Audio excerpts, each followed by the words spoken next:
Hello everyone, कैसे हैं आप सब और क्या हाल समाचार हैं आपके। देखिए, रिन्यूएबल कंपनी का आईपीओ आज से खुल रहा है। एक्मे सोलर अप्लाई करना है, नहीं करना है, क्या अच्छा है क्या है सब जानेंगे। लेकिन आप हमारी वेबसाइट पर जाकर यहां से अप्लाई और allotment status, grey market premium, SME IPO सब कुछ देख सकते हो। लिंक डिस्क्रिप्शन में, हिंदी और इंग्लिश दोनों में ब्लॉग देख सकते हो। बट उससे बड़ी good news, zoom registration link description में है, जल्दी से फिल कर दीजिए जिससे कल सुबह 7 बजे की क्लास को आप ज्वाइन कर सकें। ईमेल पर आपको क्लास की लिंक आएगी 1 घंटा पहले।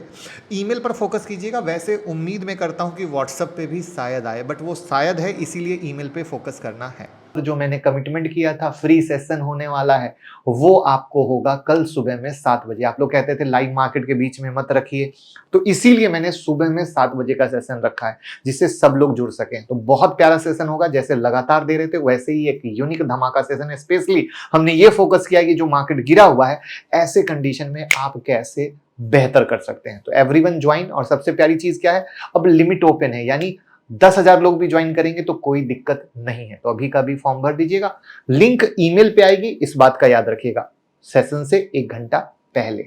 तो चलिए देखते हैं कंपनी को। लेकिन भैया चैनल को सब्सक्राइब तो कर लीजिए, उसमें बहुत कंजूसी करते हैं आप लोग। यहां से सब्सक्रिप्शन बटन दबाइएगा, नोटिफिकेशन ऑन कर लीजिएगा, तो देखिए सब कुछ आपको यहां पर दिखता रहेगा। 2015 में ये कंपनी शुरू हुई थी। इलेक्ट्रिसिटी प्रोड्यूसर है, कहां से? रिन्यूएबल एनर्जी सोर्स से। Largest producer electricity from wind और सोलर एनर्जी। और यही फ्यूचर है, आपको पता है, ठीक है। उसके बाद in house engineering, procurement, construction, EPC division का ऑपरेशन मेंटेनेंस पूरी बहुत अच्छे तरीके से काम कर रही है, ठीक है। और ऐप को आप डाउनलोड कर सकते हैं एंड्रॉइड पर, मुकुल अग्रवाल नाम से, जो यहां पर दिखता है। साथ में 10 नवंबर से क्लास भी शुरू हो रही है। 9708094321 पे कॉल कर लीजिएगा। तो इंट्राडे स्विंग पोजिशनल, जो मार्केट में भी धमाका मौका मिल रहा है पैसा कमाने का, वो हाथ से नहीं जाएगा। अब सवाल ये आता है, रेवेन्यू कहां से आ रहा है? तो कस्टमर को इलेक्ट्रिसिटी बेच रही है, जिसमें पावर प्लांट जैसी कंपनियां भी हैं, सेंट्रल स्टेट गवर्नमेंट जैसी जगह भी है जहां पर ये बेचकर कमा रहे हैं, ठीक है। अब इनके प्रोजेक्ट डिटेल को देखने की कोशिश करते हैं। तो वहां पर 31 मार्च तक का डेटा है, ठीक है। तो डेटा पता होना जरूरी है। 1320 megawatt operational capacity solar power project की है, ठीक है। इनका कॉन्ट्रैक्टेड प्रोजेक्ट कैपेसिटी 1650 मेगावाट का है, जिसमें 1500 megawatt solar power project, 150 megawatt wind power project है, ठीक है।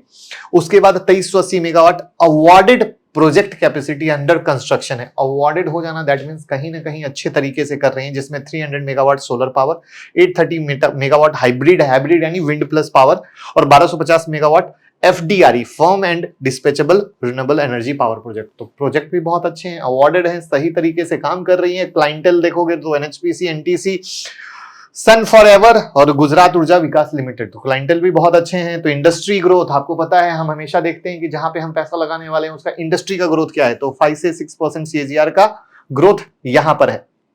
अब सोलर पावर कैपेसिटी का ट्रेंड कैसा है, तो आप देख लो भैया किस तेजी से बढ़ रहा है। और सरकार भी रिन्यूएबल एनर्जी पर फोकस कर रही है, आपको पता है, दैट इज द रीजन, यही भविष्य है। विंड पावर कैपेसिटी किस तरीके से बढ़ रही है, 2029 तक का डेटा है, ध्यान से देखिएगा। यहां पे 2025, यहां 2029। अब 275 से 289 तक का प्राइस बैंड है। 2900 करोड़ का इशू साइज है। फ्रेश इशू 2359 करोड़ का, यानी ये बहुत अच्छी बात है कि मैक्सिमम पैसा कंपनी में जाएगा, कंपनी के काम में लगेगा। ऑफर फॉर सेल सिर्फ 505 करोड़ का है, जिसमें एम्प्लॉय डिस्काउंट भी है। 6 को खुलेगा, 8 को बंद हो जाएगा। तो जैसा कि हमने बताया कि अगर आपको अप्लाई करना हो, आप हमारी वेबसाइट पर भी जाकर अप्लाई कर सकते हैं, या डीमेट अकाउंट का लिंक डिस्क्रिप्शन में है, आप ओपन कर सकते हैं हमारे साथ, अनलिमिटेड बेनिफिट। अब इनका एंकर बुक देखें कि भैया चूंकि खुला है तो एंकर बुक आ चुका होगा। तो ये कौन है, तो एंकर इन्वेस्टर वो होते हैं जो लार्ज क्वालिफाइड बायर होते हैं, आईपीओ से पहले शेयर को खरीदते हैं, ठीक है, जिससे पब्लिक के अंदर इंटरेस्ट जागता है, अरे वाह इस एंकर इन्वेस्टर ने पैसा लगाया है, ठीक है। और हर एक एंकर इन्वेस्टर मिनिमम 10 करोड़ रुपया इन्वेस्ट करता है, ये आपको पता होना जरूरी है, ठीक है। और वहां पर इनका जो प्राइस होता है वो कंपनी के द्वारा फिक्स किया जाता है। तो यहां पर भैया बहुत दिग्गज नाम है, ICIC, Abu Dhabi, Nippon, Mirae, HDFC, HSBC, SBI, मतलब दबा के पैसा लगाया गया। और ये अदर इन्वेस्टर है, इनका नाम इसलिए बोला क्योंकि इसमें से कोई ऐसा नहीं होगा जिसका नाम आपको पता ना हो।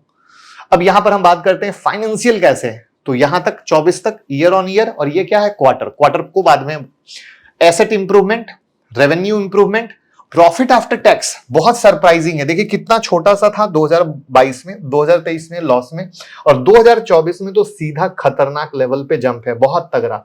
नेटवर्थ में इंप्रूवमेंट है, कर्ज घटा है, ये अच्छी बात है।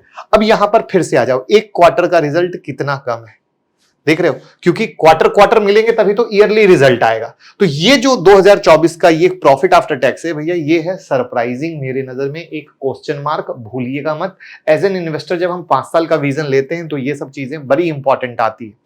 अब यहां पर देखें तो 96.83% ईपीसी प्रोजेक्ट से आता है। मैंने शुरू में बताया था ना कि ये ईपीसी और ओएम क्या होता है, किसमें करते हैं, तो मेन इनका ईपीसी है, ठीक है। इनका आरओई बहुत पुअर है, 2.93%, price to book value 7.77x, debt to equity 3.89। भैया डेट टू इक्विटी 3.89 कहीं से अच्छी बात नहीं है। पी 21 का है और इंडस्ट्री पी 170 का है। पी के लेवल तो भैया सस्ता दिखता है, बट डेट टू इक्विटी कहीं से अच्छा नहीं है। प्राइस टू बुक वैल्यू भी बहुत महंगा लग रहा है। यहां पर अगर हम अब कंपेयर करें तो ये जो कंपनी लिस्ट होने वाली है वहां पर अर्निंग पर शेयर इसका काफी अच्छा है, अदानी का काफी कमजोर है। वहां पर लास्ट ईयर का रिटर्न अगर हम देखें अदानी ग्रीन का तो 73% का है, ठीक है, और अदानी ग्रीन काफी महंगा है। तो यानी दो ही कंपनी को इन्होंने अपने डीआरएचपी में अपना पीयर सिर्फ इसको बताया है। इस बात को कभी मत भूलिएगा, क्योंकि पीयर का जो कैलकुलेशन आता है इसी से आता है कि कंपनी किसको पीयर बता रही है, कॉम्पिटिटर बता रही है, ठीक है ना। अब ऑब्जेक्ट क्या है, तो रीपेमेंट, प्रीपेमेंट, जो कर्ज है उसका करेंगे, और जनरल कॉर्पोरेट पर्पस। तो ये क्लियर हो गया कि जो कर्ज घटा था वो और भी घट जाएगा आने वाले समय में, ठीक है। अब अच्छा बुरा क्या है, तो आपको पता है रिन्यूएबल एक बेस्ट सेक्टर है, ठीक है। कंपनी दोनों तरीके से काम करती है, winning project, getting award for the order, जो एक बहुत ही गुडविल क्रिएट करता है। मैंने दिखाया था ना कंपनी किस तरीके से अवार्ड विनिंग प्रोजेक्ट कर रही है। मेजर क्लाइंट एनटीपीसी और एनएचपीसी है जो आपके सामने है, ठीक है। उसके बाद ओएफएस बहुत छोटा है, ये कभी भी बहुत अच्छी बात होती है, जो मुझे पर्सनली अच्छी लगी। जो पैसा आ रहा है वो कर्ज घटाने में जाएगा, वो भी अच्छी बात है, ठीक है। एंकर बुक में काफी जाने माने नाम है, वो भी आपने देख लिया। तो अब निगेटिव क्या है, अच्छा बुरा निगेटिव तो मैंने आपको क्लियर बताया था कि जो यहां पर आपने जब ये देख ही लो ना, ये जो सडन जंप आया है और यहां पर ये गिरावट है, ये है बहुत बड़ा क्वेश्चन मार्क मेरी नजर में। रेवेन्यू में अगेन यहां पर जो है ये काफी मेरे नजर में क्वेश्चन मार्क है। उसके बाद सिवाय पी रेशियो के बाकी जितने भी रेशियो थे वो काफी महंगे और निगेटिव थे, जो कि मैंने ऑलरेडी हाईलाइट किया था, तो ये भी निगेटिव है। कंपनी डिपेंडेंट किस पे है, पीपीए पे, to sell power and generate revenue from operation. PPA यानी पावर परचेज एग्रीमेंट पे। तो कोई भी अगर ये टर्म में चेंज होते हैं, कोई भी चीजें ऊपर नीचे होती हैं तो वो इंपैक्ट डालेगा, जिससे कंपनी का कैश फ्लो भी खराब होगा, ठीक है। कंपनी के जो कुछ प्रोडक्ट हैं वो चाइना से आते हैं, तो कैसे भी प्रोडक्ट का जो इंपोर्ट पे रिस्ट्रिक्शन लगता रहता है, स्पेशली चाइना के साथ, तो उस कंडीशन में अगेन इशू क्रिएट हो सकता है। आउटस्टैंडिंग लीगल प्रोसीडिंग इन्वॉल्व है सब्सिडरी पे और प्रमोटर पे, तो अगर वो कोई भी लीगल का इशू आया तो अगेन ये लफड़ा हो जाएगा, ठीक है। अभी क्या है, ये बड़ा इंपॉर्टेंट है, अभी सरकार का फोकस रिन्यूएबल पे, बट सोचो कल के डेट में सरकार का फोकस रिन्यूएबल से हट जाए तो उसमें किस तरीके से पॉलिसी चेंज होगा, क्योंकि ये इंपॉर्टेंट आएगा, तो वो भी एक निगेटिव की तरह हो जाता है। अब हमने ये देखने की कोशिश की कि मेजर रेवेन्यू कहां से आ रहा है, तो सिर्फ 3 स्टेट से आ रहा है। 3 स्टेट में कौन है, आंध्रा, राजस्थान और तेलंगाना।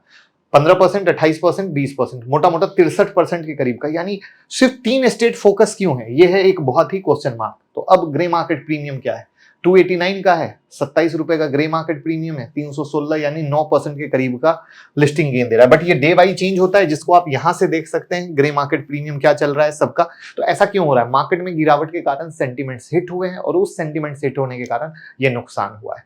तो दिस इज द पॉइंट। उम्मीद करता हूं कि भैया रिन्यूएबल का तो मजा मिलेगा, बट मार्केट अगर सेंटीमेंट्स नेगेटिव रहे तो जिस तरीके से कहानी अभी आपको दिख रही है वही दिखेगी। तो उम्मीद करता हूं मैंने आपको खुद का बॉस बनाकर समझा दिया होगा क्या करना है, कैसे करना है। तो बस आप भी लोगों को सिखा दीजिए और शेयर कर दीजिए। Thank you.